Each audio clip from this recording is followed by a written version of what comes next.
Looking for a project management tool that can keep your team organized without making everything unnecessarily complicated?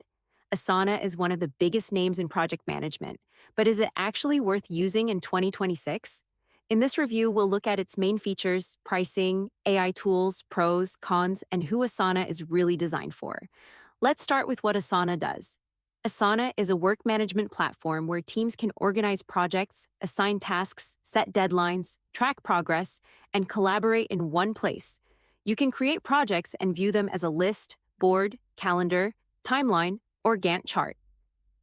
Tasks can have assignees, due dates, priorities, custom fields, attachments, comments, and dependencies.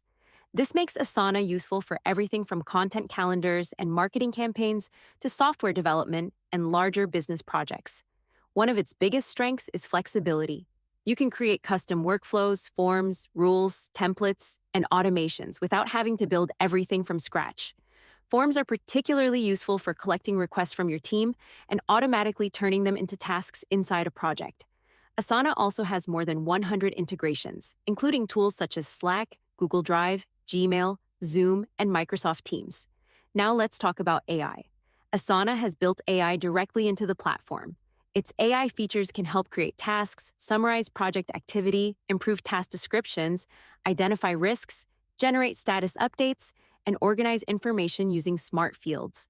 There's also AI Studio, which lets teams build AI-powered workflows without traditional coding. So in 2026, AI is becoming a much bigger part of the Asana experience. Now let's talk about pricing. Asana Personal is free and supports up to 2 users. It includes unlimited tasks and projects, list, board, and calendar views, unlimited file storage with a 100 megabyte limit per file, and more than 100 integrations. For growing teams, the starter plan currently costs $10.99 per user per month when billed annually.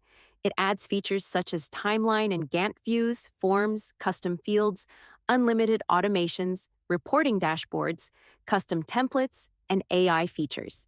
The advanced plan costs $24.99 per user per month when billed annually. It adds features including unlimited portfolios, goals, resource management, approvals, proofing, time tracking, formulas, and additional reporting integrations. Enterprise and Enterprise Plus are available for larger organizations that need advanced security, administration, and workflow controls. One thing to remember is that paid subscriptions have a minimum of 2 seats. Now let's talk about the disadvantages. The biggest one is complexity. Asana can do a lot, but that also means it can take some time to configure properly. If you're just managing a personal to-do list, Asana may be more than you need. Another issue is price. Once you have a larger team and start needing advanced features, the monthly cost can add up quickly. And while the free plan is useful, some of the features that make Asana powerful are reserved for paid plans. So, is Asana worth it in 2026? For teams, definitely. If you need project planning, task management, collaboration, automation, reporting, and AI in one platform, Asana is one of the strongest options available. For personal productivity or very small projects, however, a simpler tool may make more sense. The free personal plan is worth trying before paying, especially if you only need basic task and project management. Overall, Asana's biggest strengths are its flexibility, powerful project views, automation, integrations, and growing collection of AI features. Its biggest weaknesses are the learning curve and the cost for larger teams. So here's my final verdict. Asana is a strong project management platform in 2026, especially for growing teams that need more structure than a basic task manager can provide. If you want powerful project management without jumping immediately into enterprise software, Asana is definitely worth considering. And that's my Asana review for 2026.